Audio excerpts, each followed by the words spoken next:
Homeboy along. So, firstly, I do want to ask you, what do you want people to walk away from this talk feeling and understanding? Oh, you're supposed to send me this question ahead of time. It wasn't on the list. A couple things. So, listen, I think I want to say it in two ways. And this is what we've tried to communicate over the number of years of having the network in place. There's a lot that we learn about what happens at Homeboy every day, and thereby we share all that. And particularly for this audience, though, you are the ones who are out there doing work every day as well. And so hopefully what you'll walk away from this talk is knowing that there are people with you along the way. There's maybe you can learn something about how to work along what you're doing. And most importantly, what kind of that drove me to write this book is that I had learned so much about being a homeboy and the world I had come from, which probably what was like a lot of the rest of the world. I want the rest of the world to know what happens, not just the homeboy, but the work that happens. Folks who go to the margins to work with people, to be in kinship. That's a radical idea to do it each and every day. And I want the world to know that there are good folks out there working on that. And it is the way we should move forward out of this. Yes, and that it's possible even. Yeah. So let's start at the beginning. Where were you working before? And what were your goals there? Oh my gosh. So Flashback. Yeah. So listen, I'm a through and through business guy. I came out of graduate school, I started in business. It was great. I happened to join a family-run company, which means it was small at the time, and we grew that business from $25 million to $300 million. And the growth, all I'm saying about growth means you have a lot of opportunities as a young person to step forward and to learn and conduct business along the way. And then over the series of moves, corporation bought it, and sort of moving up the corporate ladder. And but what I love about business, and I still say this strongly, is well-run businesses are good for our society. A business needs to have a balance. It needs to be sort of compete with the marketplace, have product and services customers want to buy, and lastly, have a place where people want to work. So that creates a great work environment for employees, where employees can have their life come true. Okay. Throughout your book, you refer to yourself as the $6 million man. I would love for you to give us a little insight into what that means. Yeah, first of all, probably dates me. I was a kid growing up in the 70s. There was a show. Anybody who knows the show, $6 Million Man? All right, I don't feel so old. All right, so remember the beginning of that show? Lee Majors was the star. Steve Austin was his name in the show. He was an astronaut. He crashed, and then the U.S. government said, "We're going to rebuild you and make you stronger, faster, better." So the U.S. government sort of had this way of having their own tool, their own sort of secret weapon along the way. And so it occurred to me in my corporate career. And look, we were in business I was in with Aramark, was a service company. What makes that business successful is how well your employees do the work. What makes that work is how well your management leads and how well you lead. So Aramark spent a lot of time on developing leaders and developing managers. And so in my career, I got a lot of development. And so I remember having this sort of experience realizing that they're building me up like a $6 billion man. So the corporate owners are saying, hey, that guy's got potential.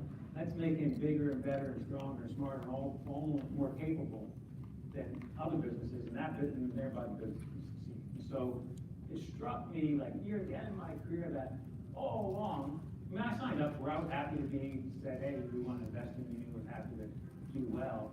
But in the end, I was a tool for the people who were moving chess pieces around the board. And so I was the corporation's $6 million man to do well, right? And so throughout the book, I kind of keep referring to that because now I've been on Homeboy almost 10 years now. In this first few years, I started to realize I need to molt that skin off, sort of know what those skills were that took me to be this $6 million man, but also you gotta view life differently. It's not just about being the best trained person to do the work. You gotta kind of meet the person, meet your employee, meet your folks where they are, be more people. Yes, absolutely. We'll get more into that for sure. Share about the seminal moment when you were at your last company. Yeah. Yeah, so we were, it was a very successful company, Aramark. We were purchased by private equity. We were a public company purchased by private equity. And so the year was 2008, we just got purchased. I still anybody remember the 2008 recession? It was a really bad recession. The economy shrunk by about 15%. We were in a business that shrunk about 15%. And so I was running, at the time, a $2 billion set of businesses. I'm only saying the numbers for relevance here. $2 billion businesses, which made $150 million in profits. At the end of it, profits, so very profitable long run. And so I remember 2 days before Christmas, in 2008, each year the chairman of the corporation, we would know this, he would, 2 days before Christmas, and Christmas Eve, he would call all the leaders of the businesses and have a chit chat. So I knew for every Christmas, to be in my office, wait around for the chairman's phone call, and then we'd move on, right? And so, but this year we were visiting my in-laws in the Philadelphia area, and I was waiting for the phone call, We needed to go out to the food store. So my wife and I go out to the local food store. It was raining, and then like 10 minutes to 5 on Christmas Eve, he calls. I take the call. My wife goes into the food store, and then he said, not wishing me Merry Christmas. He's asking, how's the business going? How are we going to finish the year? Are we making it or not? Right? And we had just put plans in place to sort of do workforce reductions because the economy was bad. And so our plan was, instead of making $150 million, make $140 million. The profits, not revenue profit. And so we were going to miss it by 10 million, which I thought was pretty good considering the recession. And I remember him sitting there yelling at me, saying, Tom, that's not good enough. You need to get the extra $10 million. And the whole time he's yelling at me, like he's never yelling, he's really yelling. So you have to find it, you have to be tougher, you have to get that 10 million. I'm knowing in my head what it's going to take to get that extra 10 million. I got to go lay off another 400 people. And we already laid off people, and this is the people that sort of, I know these people weren't, if they're not going to work for us, they're going to have a job, hard time getting a job else. So I'm thinking to myself, well, how bad is this? Because the only reason why he's yelling at me to get this number is because we wanted bragging rights to Wall Street to say, we still hit our numbers. That it wasn't going to make a hill of difference in the valuation of the company. Everybody else was shrinking. We still made money for shareholders. I think I'm ruining another $400 just because of it. So that was at that point I realized, oh, this is not feeling right. But I always try to run the company with a balance of employees in mind and shareholders in all in mind. But here all of a sudden, the rules of the game changed, or I got more aware of the rules of the game. And so it stuck in my mind that this is not the right way to go. It's got to be a different way of going about it. We should run businesses that balance employees' well-being as much as it does profits. And that's Yeah, it's huge, it's huge. What was your view of marginalized people before, just out of curiosity? You know, I didn't have a view of marginalized people. I sort of probably answered the question retrospective, but I probably thought, like a lot of other people, that they've had misfortune. We should have compassion for them, but they got to figure it out. And that's not my mind. And you know, when you get in that space, when you're in that corporate space, and you're sort of running hard charging, running businesses, and you look past some of the problems of our society because you're super focused on running business. Yeah. You did mention in the book that you view humanity in a very different way now. You want to share more about that? You know, look, I showed up at Homeboy, a friend of mine's on the board of Homeboy, and asked me to, he knew I left my corporate world job. So at that point, from back my seminal moment, I knew what we were doing was wrong. I sort of stayed there for another 4 years, but I knew in the back of my mind I needed to find to do something different along the way. And so a friend of mine knew I left corporate roles, asked me to be part of Homeboy, and I joined. I didn't really know why I joined, other than to sort of be in Father Greg's orbit for a bit of time. And I'm a big believer that businesses can help sort of people in our society change their life. And when we had that lunch at Homebrew Cafe, and I'm sitting there looking around, seeing who's the workers of Homebrew Cafe, the women, you think, wow, here's a group of employees that they seem to be doing hard, working hard, they're enjoying each other, doing a good job of service. And it struck me right then, I would never hire any of these folks in my corporate world. And then I started realizing, well, maybe I need to go learn why, and what that's about, and have more, and go learn from more insights. And so, really, then these next 10 years have been a beautiful part of my life. 10 years. I mean, I'm so in awe of the struggles our people go through and how they are able to find resilience and how our team enables them to help transform.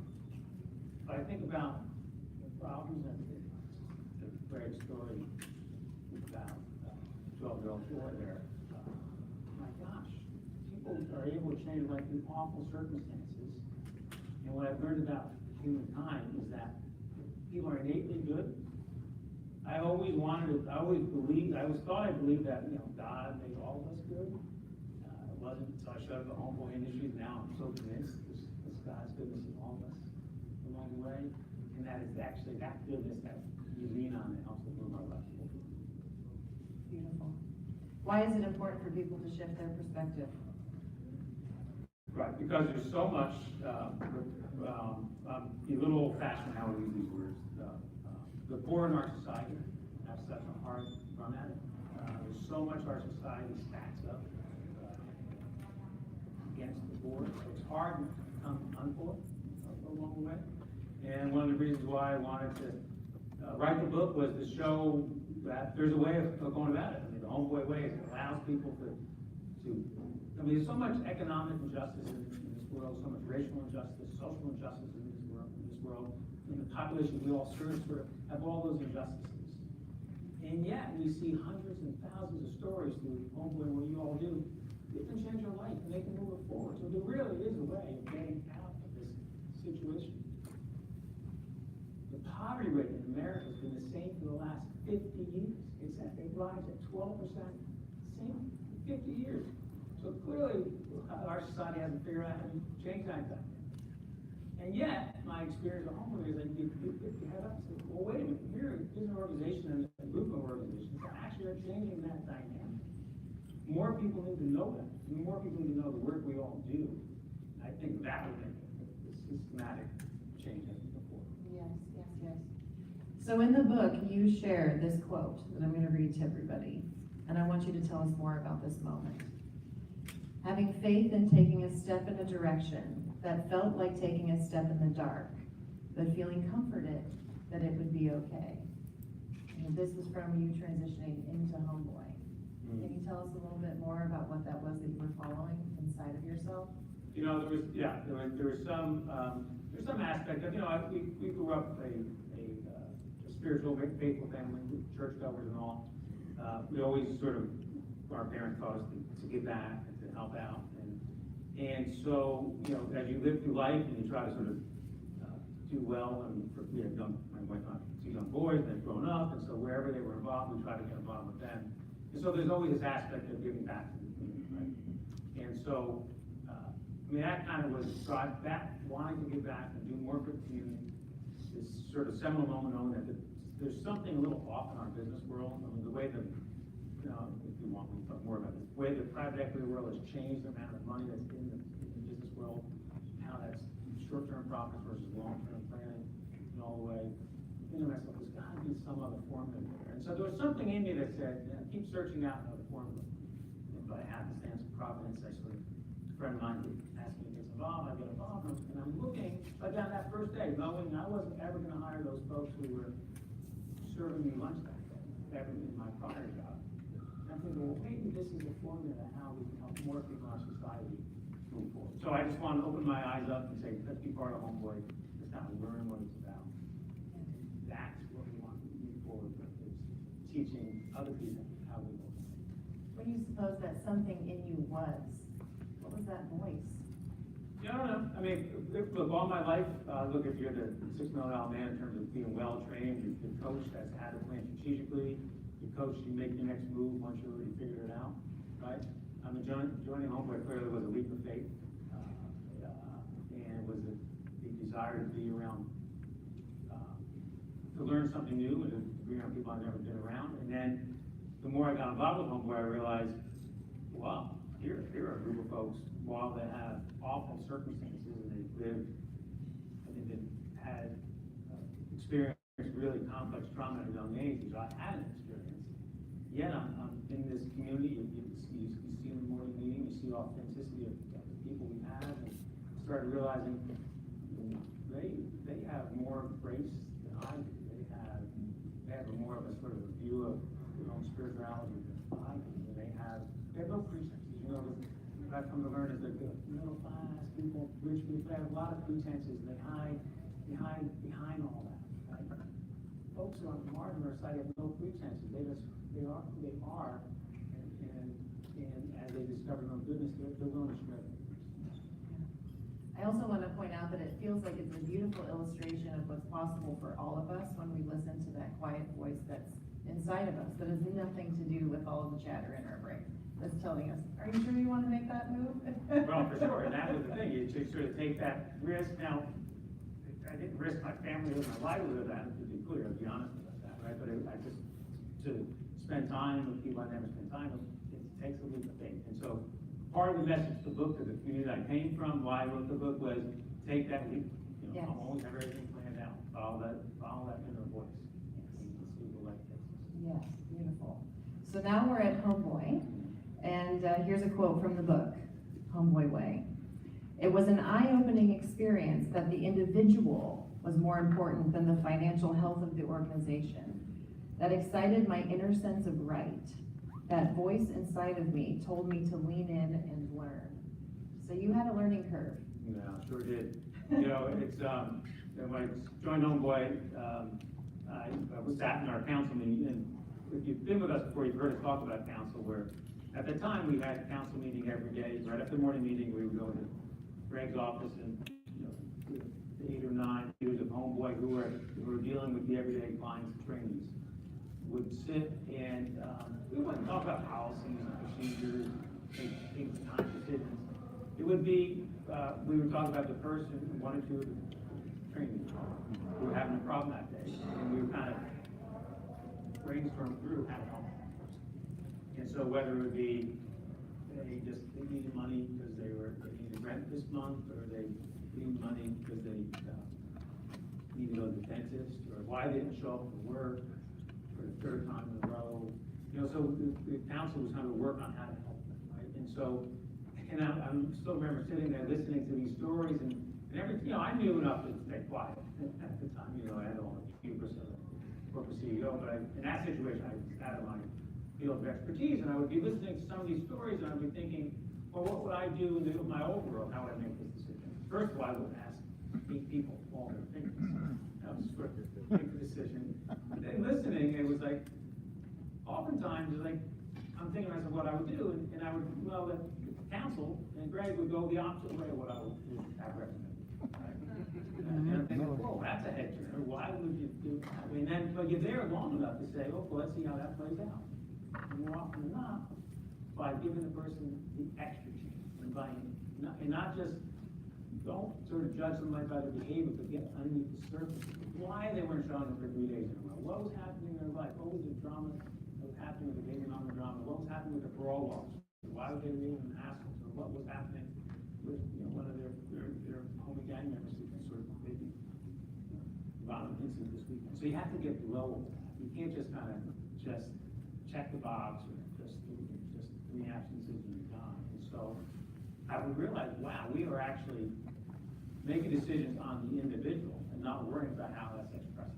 And so for you, we may give you 3 more chances. And for Steve, I'm not going to give many more chances, because you understand the whole situation with people all the time. So it was very eye-opening. It's easy to say you treat the individual and don't worry about what happens in the organization. But many organizations all have this governance thing where they're worried about setting precedent, breaking laws and rules. We don't break laws, we follow labor law. But it's how do you kind of extend people that extra bit of latitude. Can you share a little bit more about what you, in comparison of where you were in the past and where you are now today, and what that relationship what the impact of that relationship is to be meeting somebody where they're at and meeting them with that, patience and that tenderness. What is the result of that? How are you seeing, that is so different for you now versus where it was before, when you would just make decisions without considering what was underneath the surface of everything for everyone? Yeah, I want to answer that two ways. First way I want to answer is, for me, like in the first few years of this, it was like, I was going along with it, but I was feeling it was wrong. Right, treating me individual, right, not sure how it would play out. But then I started realizing having these experiences of, you have to think differently. And here's where the business guy, it's about Homeboy where the clash, the business synced up. So let me tell you the story about one of our guys at the farmer's market, George. At the time, we went to 26 farmers markets around county Los Angeles. We sell our Homeboy baked bread, and it's a good job to sort of teach the trainees as to how to interact with the public, how to sell, how to talk about the bread, how to take the money in, how to take the cash back to the office, all that stuff, right? And so George was one of our best farmers market sellers, and he would always sell out. Whatever markets he went to 5 days a week. It was the best one. Had to be able to come and give gas along the way. And so I remember walking to the bakery, like 3 or 4 months into my time, walked to the bakery and hearing George talk to the bakery manager saying he needs to take the weekend off. He can't do the markets on the weekend. He need coverage. And so, trying to be friendly and so I go up to George, hey, what are you doing this week? And I'm thinking, he's probably on vacation, taking his kids somewhere.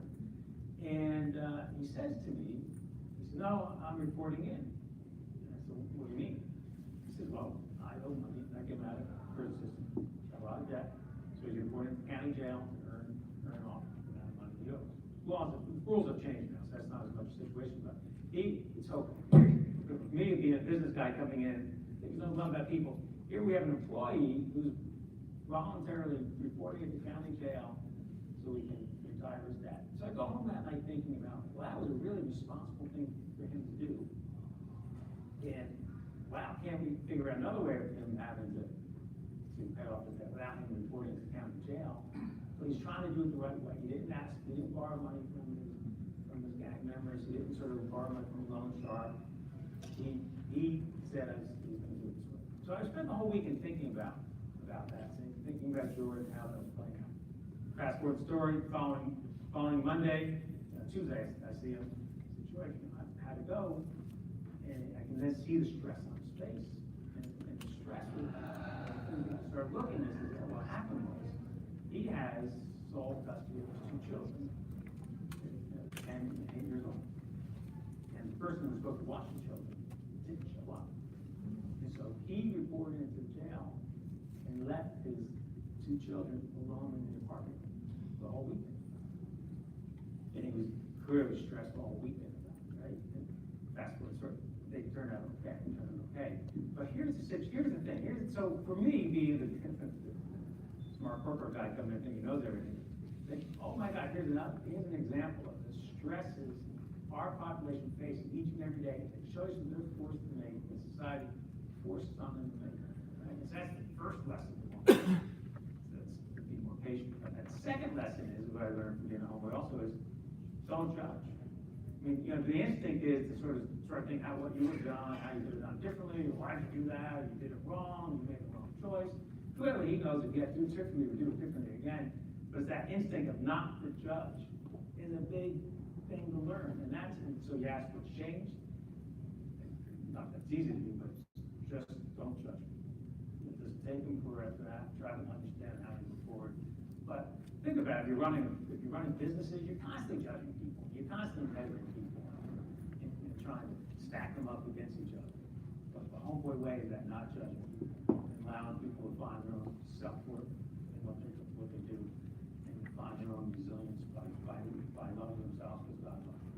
Yes, I love that you brought up self-worth, because I was thinking, I would love to hear what you think the impact, being on the receiving end of somebody who has a deeper understanding, who looks at them with no judgment with all of this that they're working through.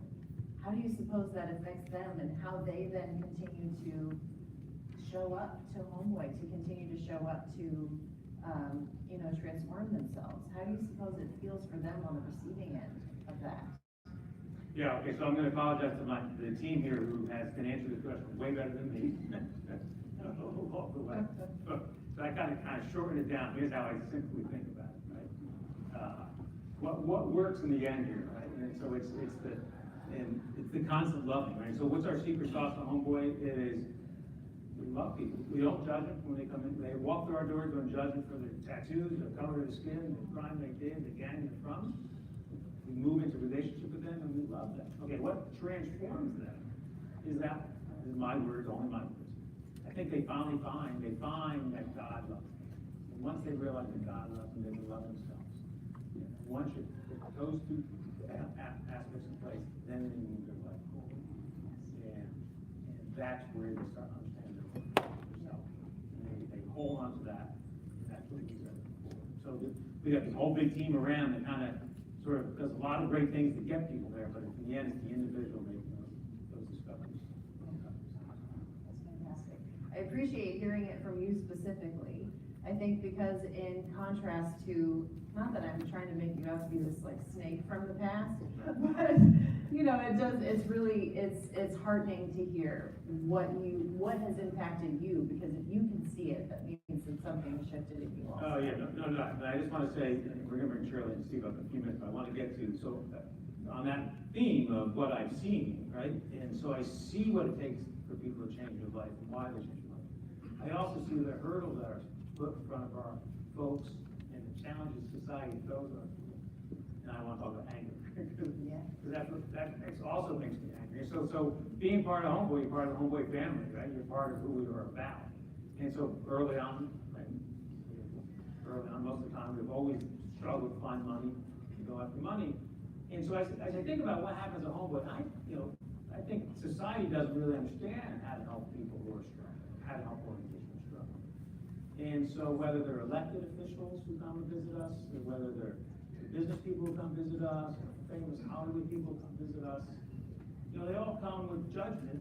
And I've seen, we sit in Greg's office and we chit chat, and I almost see them like, work with wagging their finger. If these people just work harder, they'd be better. No, I mean, like Martin Luther King has this great line about it's cruel jest to tell a man to pull up his bootstraps to work harder when he has no boots. Right? And so that's the struggle. Society doesn't see that our folks have no boots, and how do we sort of move that forward? And as an organization who struggles to work with people on the margins, we get sidelined as well. Whether it's during the time of the pandemic, when it all happened and the federal government put PPP loans out there, and everybody ran hard to go get money because we knew if we couldn't keep payroll going, they let people go, and that was happening to let people go. So we turned to our bank, Wells Fargo, and we got a PPP loan. They said yes. They said, see us Monday morning, we'll have all our computer systems ready. We say we don't want to wait that long. They say you have to wait that long. Turns out, we call them up Monday morning, they say, well, we filled up our subscription on Sunday. So we said, well, you told us on Monday, call Monday. They went to the bigger customers, the customers made more money on it. And so it's like an example where it's like, yeah, they're running against their rules of how they make the most money, so they're going to leave, so people get left on the sideline. So that makes me angry. So early in their years, we were looking for more money for tattoo removal machines. The way the LA city government runs, that they get, when the developer builds a building, they have to put money in for community organizations to do well, right? So we petitioned city council. We need money for tattoo removal machines, $200,000. They said, fine, show up at this hearing, talk at the hearing. We do that. Turns out we didn't get the money because the city councilman wanted to actually spend it on a new trolley system for downtown. With his name on it. We got out lobbying, we got out maneuvered. And so it's like examples of that examples of how they get every new business side moving forward and leaving our population behind. And what I wanted to do with the book is say, whoa, let's don't leave us behind. There's a way you can just march and move in a little way, invest in our folks who can be good workers. We know that in our businesses. We have an electronic recycling business. You're going to be ranting about being angry. We have an electronic recycling business. We recycle computers and phones. Fortune 100 company.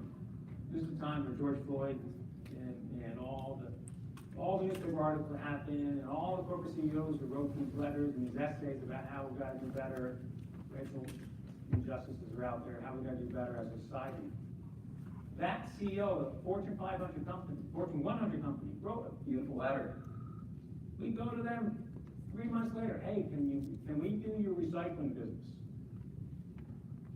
We're an organization that puts people to work who have been disenfranchised, been victims of racial injustices, who actually have, this is a good job for them.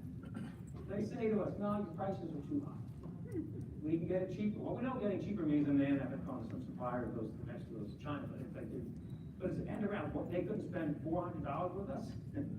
So it's like, there's examples of like, it's a mismatch. You know, people say these things, but you have to have action. And so there's a way of doing action to help our population. Yes, absolutely.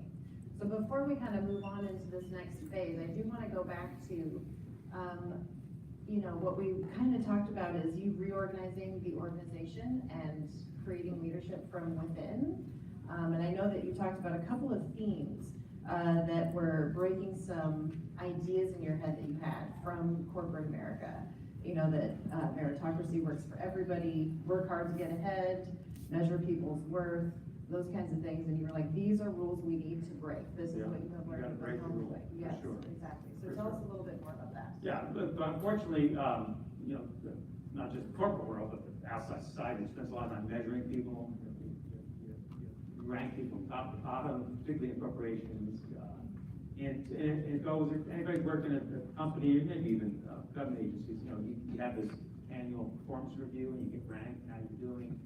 You know, what I've come to learn is measuring people is not the right way to go. You can't measure somebody's self-worth, you can't measure their own spirituality with God. If people are looking for in their job self-worth, you have to sort of, what creates a thriving workplace? Joy creates about thriving workplace. Enabling somebody to find their worth in the workplace creates it. So we as I'm saying, let's not measure people. Yeah. In the way we think about people. Absolutely. And when you're looking at bringing people up through, you know, the ranks, for lack of a better word, it sounds to me like you're looking now more at people's life experience, at their own kind of zone of genius, as opposed to the typical education and these are the ways that you get ahead. Are you finding that that is incredibly valuable, that we need to start paying attention to in organizations and businesses? Yeah, I mean, that brings Steve and Shirley up. I want to answer that. Oh, perfect. As they come up. As they're walking up, let me answer that question. There are lots of different ways. And if you think about, the bigger picture, if we want to have, this is what I try to tell corporations, right? They listen. If we want to have a more diverse workplace and more people with different experiences, right? And to me, I'll be very clear on, we want to bring people out of poverty. We need to have people have quality jobs and good jobs, big full hours, good pay, benefits, upward mobility, right? Okay, right. You can do that, and you should do that, and you should do that, and you should hire workers. But then you also have to invest in the managers and the senior leaders and the VPs and the presidents. So it takes time to think about it that way. And I'm proud of the fact, we're all proud of the fact that over half of our senior staff here at Homeboy are people with experience. People who I know who in other corporations would be stars or other businesses, but because of their background, they can't get a job. So, but I've had a lot of workforces in my business career. Our Homeboy workforce is just as good as any other workforce. So the question is, how do you move people? How do you grow people? Yes, absolutely. So we have brought up Steve Delgado, the COO, and Shirley Torres, the Chief Program Officer. Yes.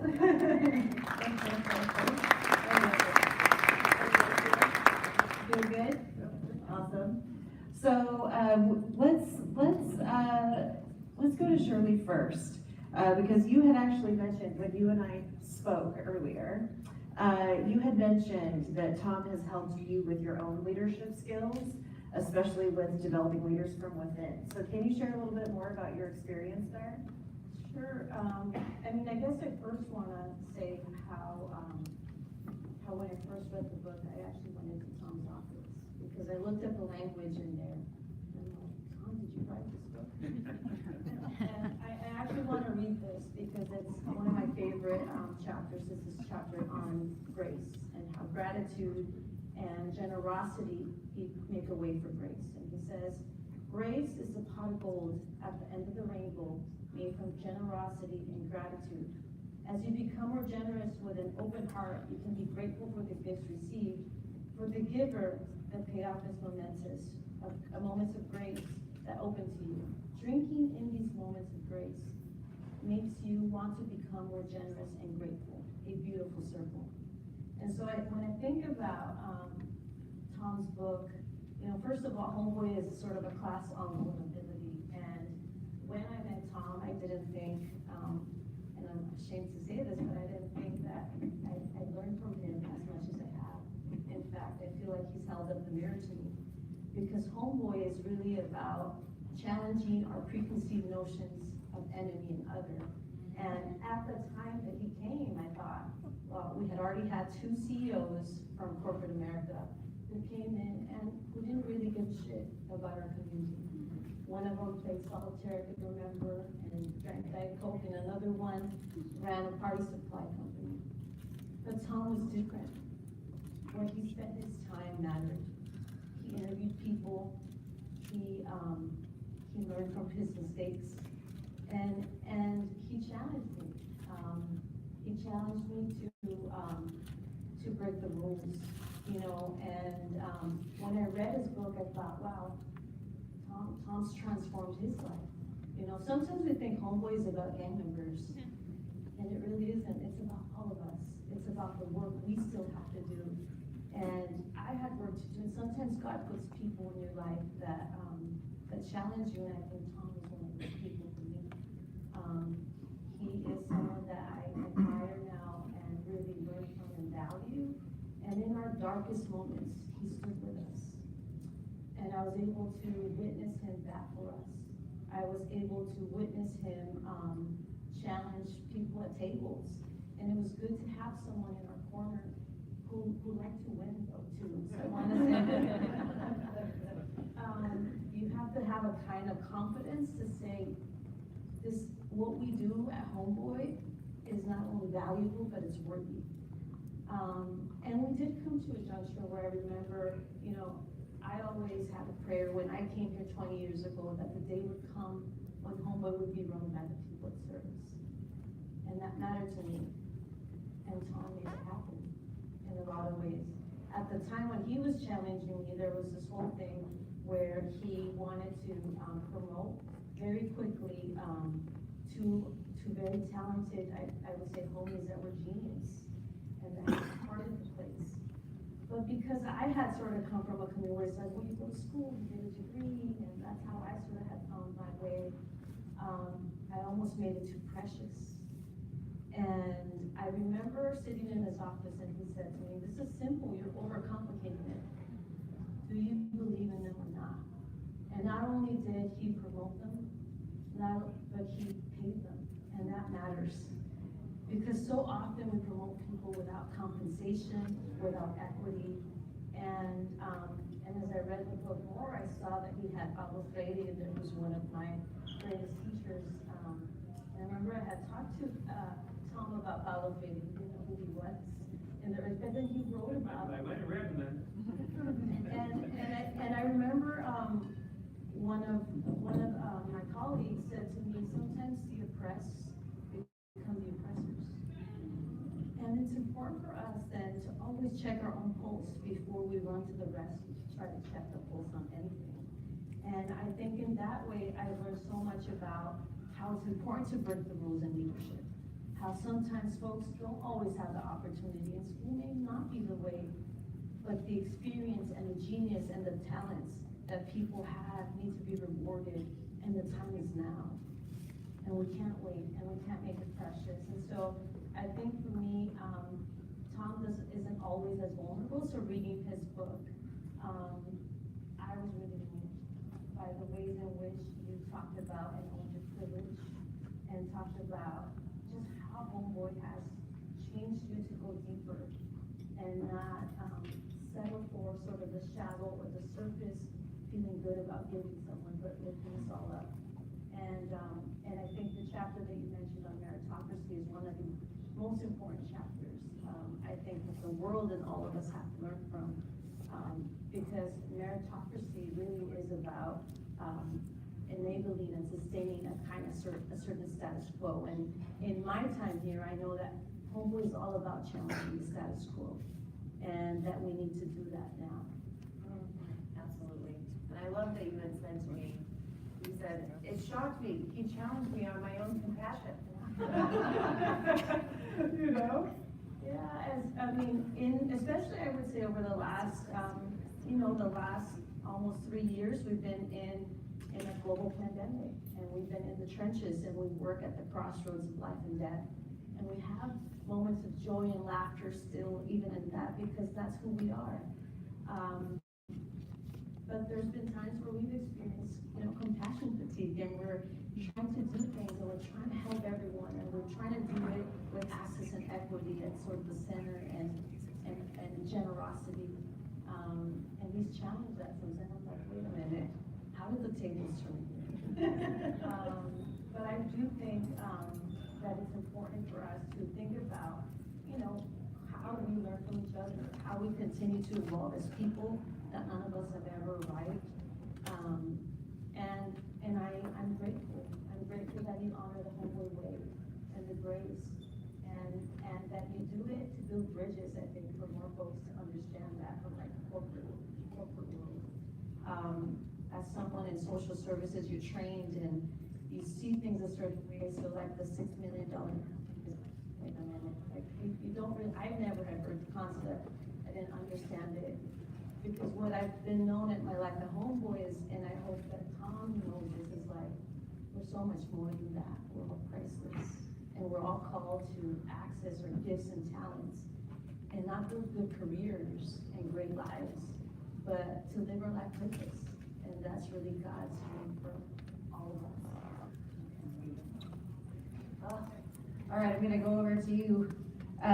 So Steve, when you and I kind of did a pre-chat, you were talking about how you also come from corporate, and for you, honoring each person at Homeboy. I love that you said, from your experience before, that would mean like for efficiency. You care about the person because it's more efficient, right? It's more, again, still about the business and the bottom line. And you realized that it was a completely different concept when you got to Homeboy. And it was actually an incredibly challenging and difficult path. Share a little bit more about that. Yeah, for sure. So, first of all, we're working to get everybody a copy of Tom's book. So tomorrow, everybody will receive this book. Wow. And the book itself really is a great roadmap for us all, frankly, in terms of thinking about obviously the radical approach to business, which also means a radical approach to organizational systems, a radical approach to management, a radical approach to how we think about leadership, right? And there are so many lessons in the book that help us think deeply about these subjects in our settings. Just to your question, traditional businesses and organizations, as Tom alluded to, often don't think that way, right? And we know this in this room, that the reason that's the case is because it's hard, right? It is a hard road, right, to build systems and build your organization around the individual and what matters to the individual, right? MBAs don't always think about developing their organizations from the individual person up, right?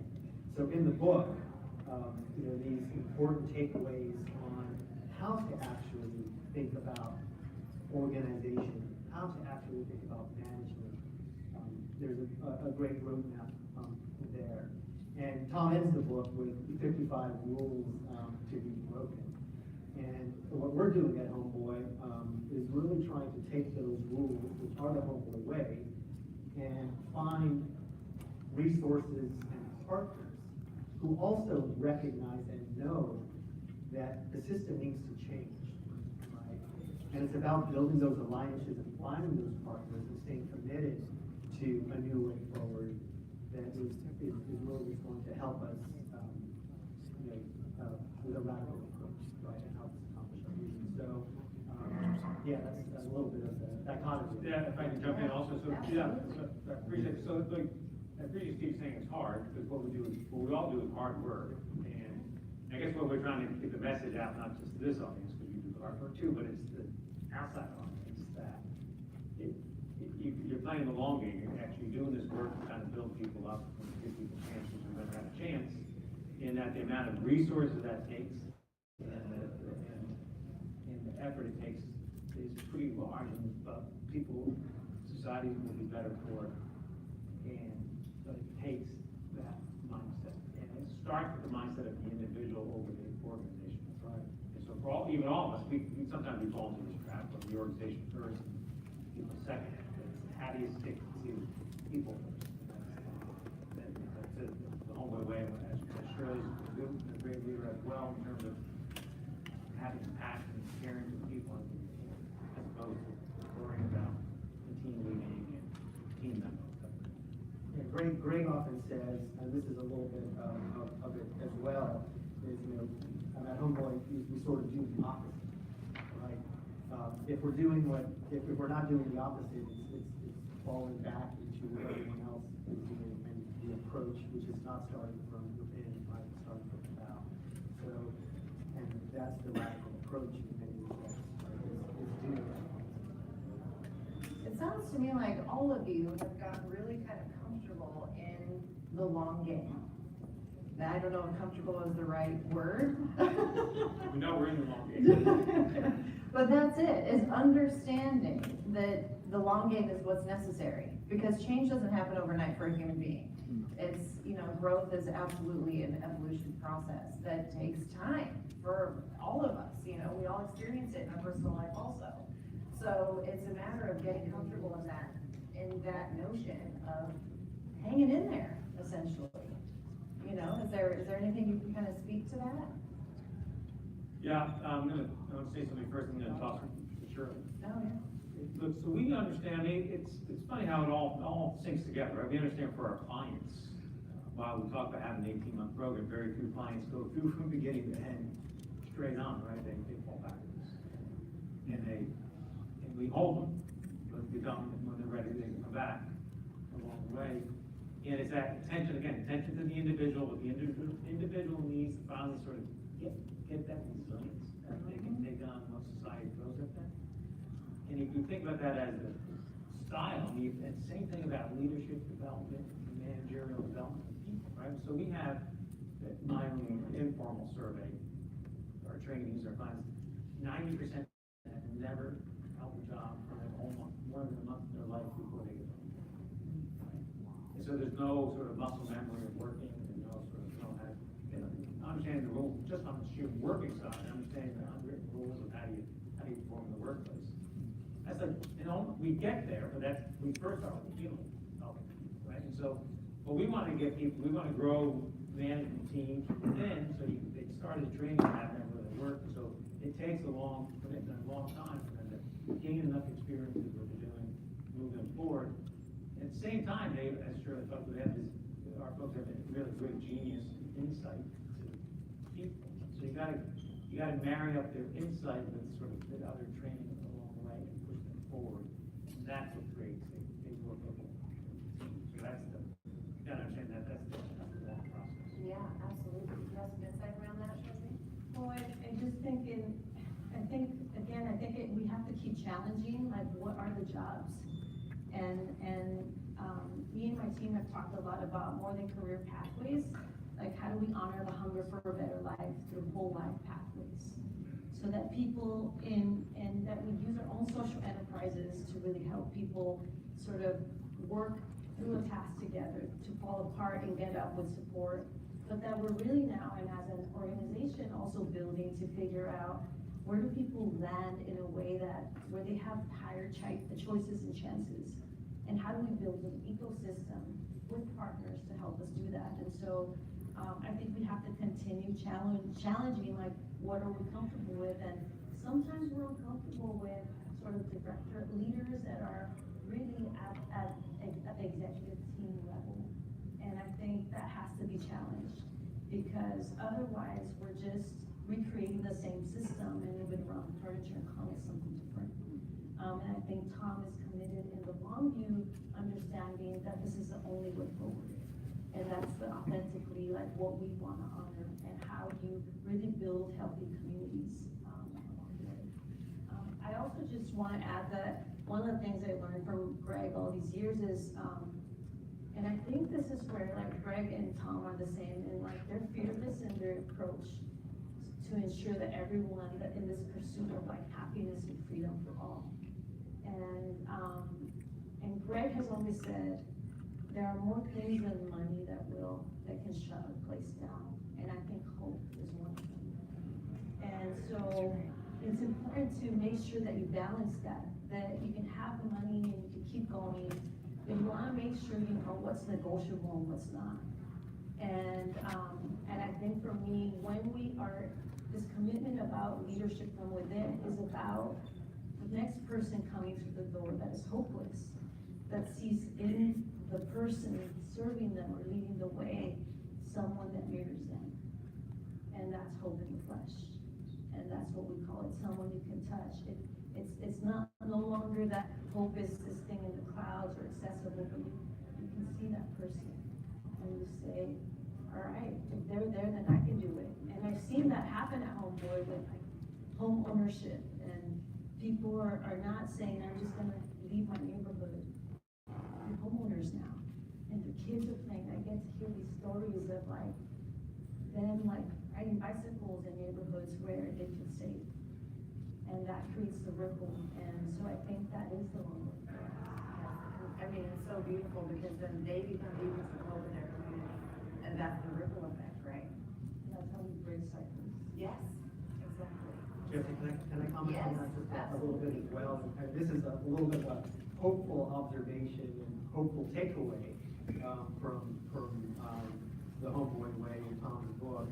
And I have the opportunity to travel and talk with funders and government partners and try and build those relationships, you know, not only locally, but in Sacramento. Greg and I had an opportunity to travel to DC a couple of times recently to sort of pound the pavement there.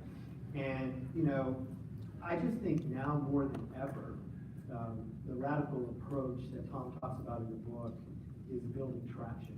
You know, it's hard to see that because we're in the middle of it every day, but when I talk with partners, I see that. Folks are craving a new way forward, right? And it's on us, frankly, to do what Tom and Greg and Shirley and others have done for many, many years, right? Which is not give up, right? It's on us to continue to push forward with this radical, quote unquote, approach, right? That all of us have, right? And do that together, particularly as a network. I think the power of us working together, right, is something that is going to continue to change the way that key stakeholders, partners are thinking about a new way forward. So I think that's an opportunity for us over the next couple of days in building our conversation, and it's a challenge to us, frankly, and we want to take this on and staying in touch, you know, beyond this event, obviously, to continue to push forward on a new way, right? And again, I think there's just an appetite for that. We have a lot of examples that have emerged recently, developing partnerships with, for instance, the California Workforce Development Board, and getting funding from them to really, that really. This is where Steve's trying to soften me out. I was like, this is the government for 10 minutes. No, I'm saying, but this is the long game though, right? It's the long game of just continuing to stay committed to that, and see that work. We had, recently, a very interesting engagement with Los Angeles County Department of Mental Health, right? One of the largest mental health organizations in the state, in the country, public, right? Who came to us and said, hey, listen, can you guys help us develop a more trauma-informed, culturally competent view in helping people forward? So we built a 12-module curriculum for them, and you know, folks are practitioners with lived experience, and talk to them, right? And to me, that's like groundbreaking stuff, right? And that's just, you know, evocative of the appetite that's there for it right now. So you need to continue to push. I mean, that's my hope, and I know it's our hope. We're working together, and I see it. mentioned in the book a lot about Tale of Two Americas, and I wanted to have you touch on that, and then also about lessening the gap between the two Americas.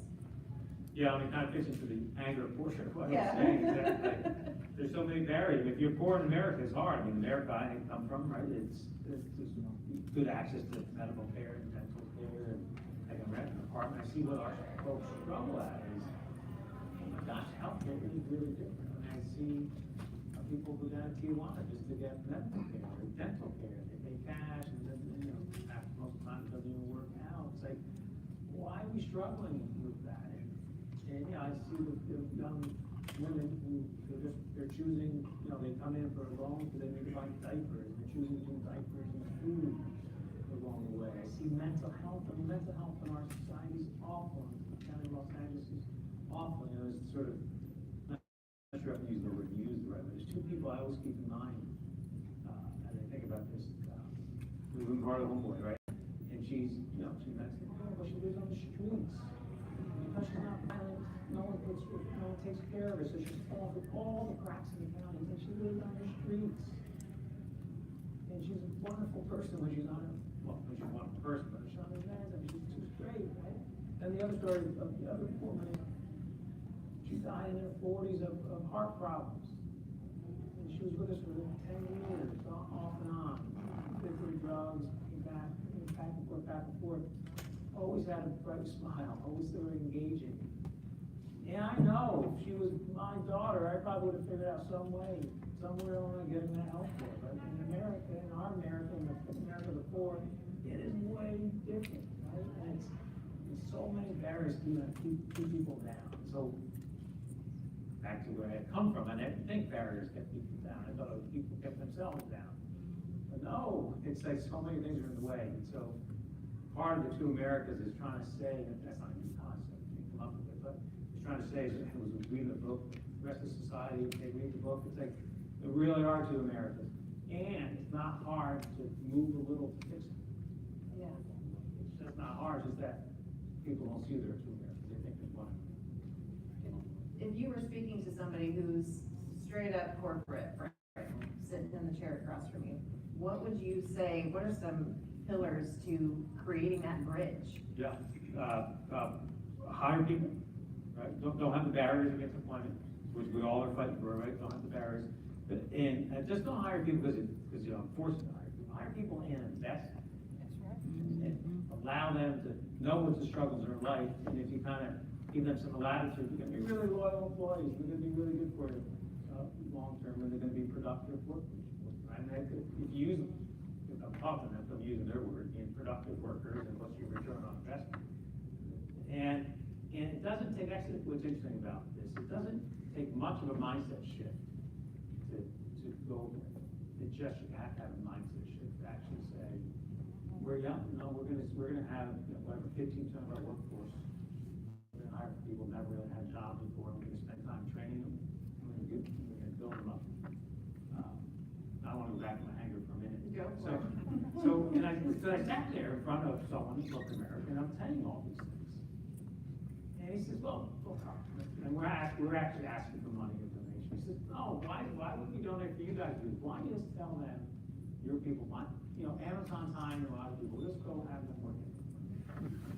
He said, well, actually, you missed my whole point, because this person's going to have a parole officer say they can't go to work the next day, and then they're not reporting an action at Amazon. Amazon's going to fire them along the way. So you, who runs a business, you need to set up a situation so that when that person needs to take the time off because the parole officer calls them, you're going to give them the time off. You're not going to doctor pay. You're not going to sort of market it. And so it's a shift. And you just got to think differently. And it's not that hard. I mean, we're making it sound like it's a hard, long road, but just to be one-on-one with somebody and have that focus, it's not that hard. And I will say I'm not anti-business all the time.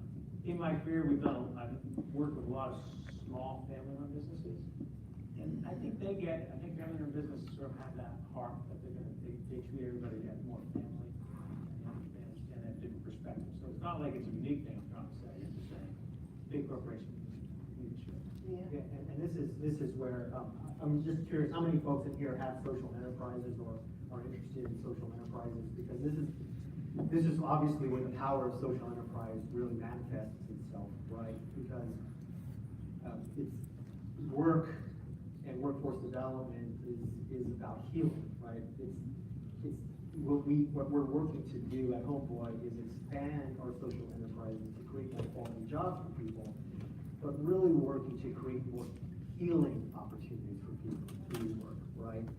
And so this is, as we think about sort of this interesting tension between the way that traditional organizations think about people and business and social enterprises think about people and business. This is where our opportunity lies, right, to continue to tell that story again to folks about the difference, right, and the healing journey that we're creating within workforce development and social enterprise versus what Tom was just talking about. So that theme is super important and one that needs to drive it forward for sure. And I think the integration of both, and we've had several conversations about sort of the way forward, and particularly as all of us have been impacted in this global pandemic, we all know how identity is tied to who we are and what we do for a living. And I think particularly when we're asking people to change, identity is tied to that first paycheck and what I tell my kids I get up and do. And so we've learned, and over our time we've gone to like only training, and when I came here, it's all we did. Homeboy Industries is put people to work. It didn't work out, we'd send them to the next job. And then we went to, it's all about healing and healing only, but you actually need both. And the integration of both is where I would say is the power and the magic of really helping people, giving them the opportunity to live themselves and giving the opportunity to continue to stay on the pathway to change. So it's almost as if there's the opportunity to have them go home to themselves, find themselves, and show them the road ahead. Yeah, Homeboy is a container, I think, and a good model for how the first job is the inside job. Yes. And then over time, it's about moving into not your dream job, but the right now job that could potentially get you to the dream job. And that's what we're working on. We don't have that ecosystem complete because I think our work is ever changing and it's forever, but we are resourcing in a way that I think again honors this idea of a hunger for a better life and really a pathway to whole livelihoods and honoring that for people. It sounds to me like from all three of you that there is a certain level, and I think it's an important message for everybody to take away. There's a certain level of flexibility in being able to evolve with what is present, what needs, kind of finding what balls keep getting dropped, and you're like, okay, so how do we keep this one up? Does that resonate? That you guys are really, there's a comfortability in being able to kind of see what's necessary and change, the model that you are in? Does that feel right? Yeah. I'm gonna just answer it and then end it with a quote that actually Tom likes. But I think for me, I have a light grasp because I think so much of what I do is about, there's not a manual for the work that we do. There's only taking notes from the people we serve, what's gonna work now. All we have is today. So I live a lot in the present. And I think for me, like so much of my work is grounded in the Church of Homeboy in a lot of ways. And so there's this quote that Tom and Greg actually also, he did a thought of the day on this, and Greg in his opening of the book references, but he says, I long for a church near at hand where I could go and lift up my soul. For me, Homeboy lifted up my soul without me even realizing it. And I think that's the truth for all of us. And so there's the model and all those things, and it's my grasp always, because the joy is in today, and it's what can we do now. And that's how we've lived for many of the years. It's not being tied to this is the way it has to be, because the minute you start to do that, you run the risk of just becoming another system, and you don't want to ever negotiate the soul. All right, Shirley.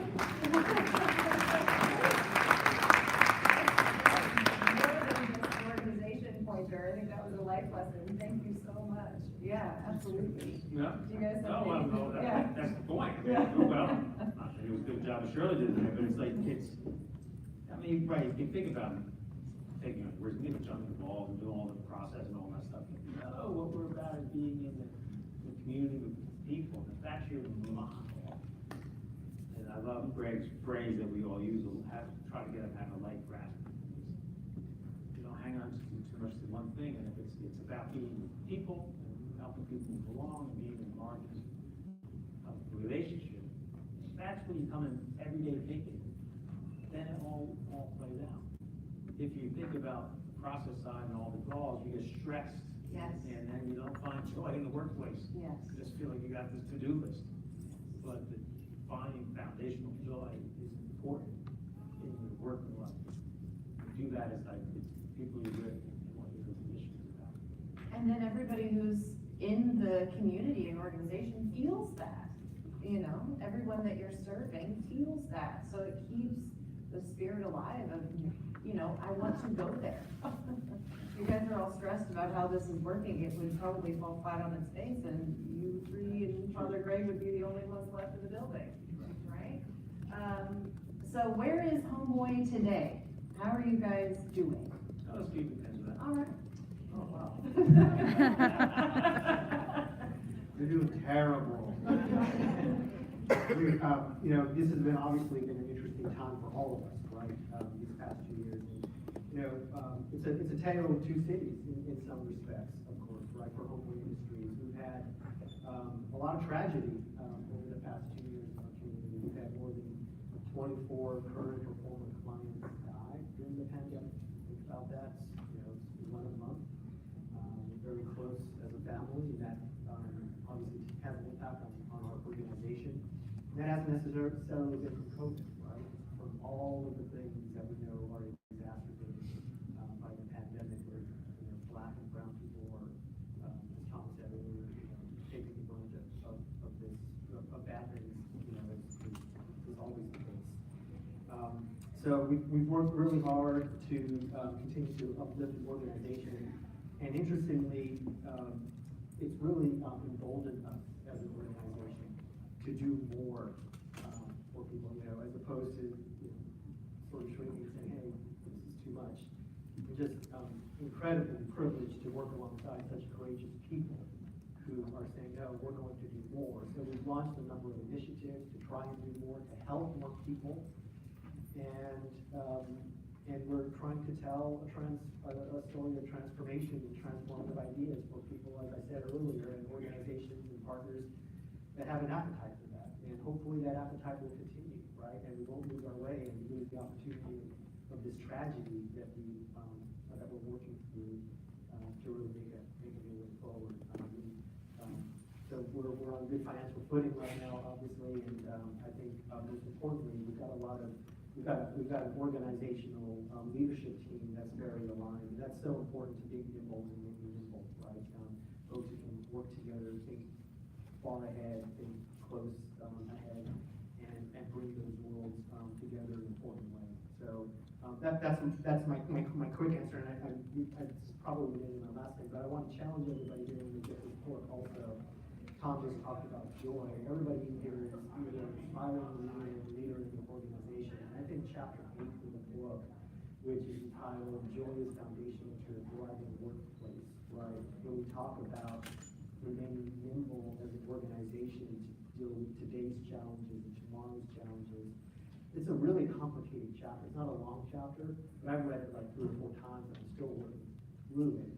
And I think it's our job as leaders in organizations to really print, you know, joy is the currency of our organizations, and we need to figure out a way to print more of that currency, right? So I encourage everybody to spend some time with that and think about how it is that we can challenge ourselves to enable organizations to do more. I think we've got one last question for you to answer. All right. Why did you write the book? Let me give you a couple. Let me give you 2 answers. More personal answer is, you know, a number of years ago, I remember reading somewhere. My wife and I have 2 sons. I remember reading someone said you should write a journal, so you know, for your children to kind of get any lessons for them to learn, or they learn by your life experiences, for your children to read. So in some senses, I wrote it for my two sons along the way, my life experience, what I learned from my parents and all. But really, it's to write a book, again, to say this, I feel so blessed to be part of the Homeboy community. I found, I learned about Second America, right? I learned the struggles, I learned it's not hard to make that change. Homeboy has a very unique way of going about it. People need to do that. But also have found through our folks who are so generous and gracious, I've learned about my own spiritual journey through our people and being in kinship and friends with our people. And so I've been on this spiritual journey in these last number of years. And so in some ways, a guy like me can kind of, at this age, kind of learn to go beyond the spiritual journey, which helps me be balanced, which helps me have a perspective on the struggles of our people. And if I can do a decent job of communicating that to the world that I come from, and to show that it's not that hard to do, it's just the mindset shift and willingness. And I want people to see what we're about. I want people to understand the Homeboy way and this global network way. If more people do it our way, society is going to be better off for it.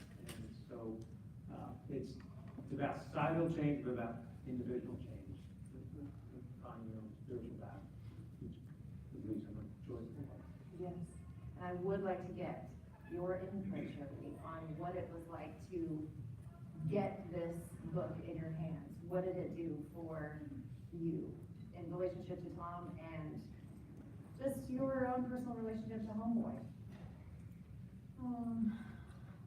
I mean, again, I think it deepened the kind of gratitude for Tom and Tom using his gifts and strengths to honor the Homeboy way with grace and dignity and respect, and to champion the way forward for all of us. And so I think for me, again, Tom doesn't always show his feelings, but I think being really honest in the book about what it was like, and also like understanding his previous life, because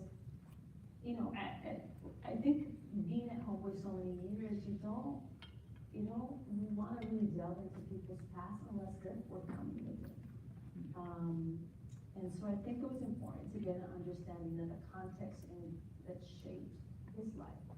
And again, I think it challenged my notions of, a white guy from corporate America, and also my stance on like, how's he gonna teach me anything about this work? And it challenged me again, and his family, and I'm grateful for him in my life. That's fantastic. And Steve, we'll go to you one last time on why is it so important that everybody in this room get their hands on this book? Yeah, again, I'll just sort of reiterate what I indicated earlier, which is, if you're gonna take a radical approach to things, there are implications for that organization, right? You still need to manage, right? You still need to build systems, right, that provide a container for that radical vision, if you will. And Tom's book really provides a nice roadmap for how to do that in those spaces. So that's a really important reason for everybody to get their hands on it. That's awesome.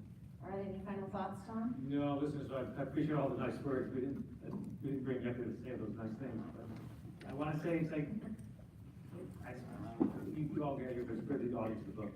It's not that hard to do what we do, right? That's why I learned from Greg and Shirley and Steve and all the rest of the whole team. Just the willingness to open your heart, open your eyes, see what's up. Fantastic. Thank you all so much.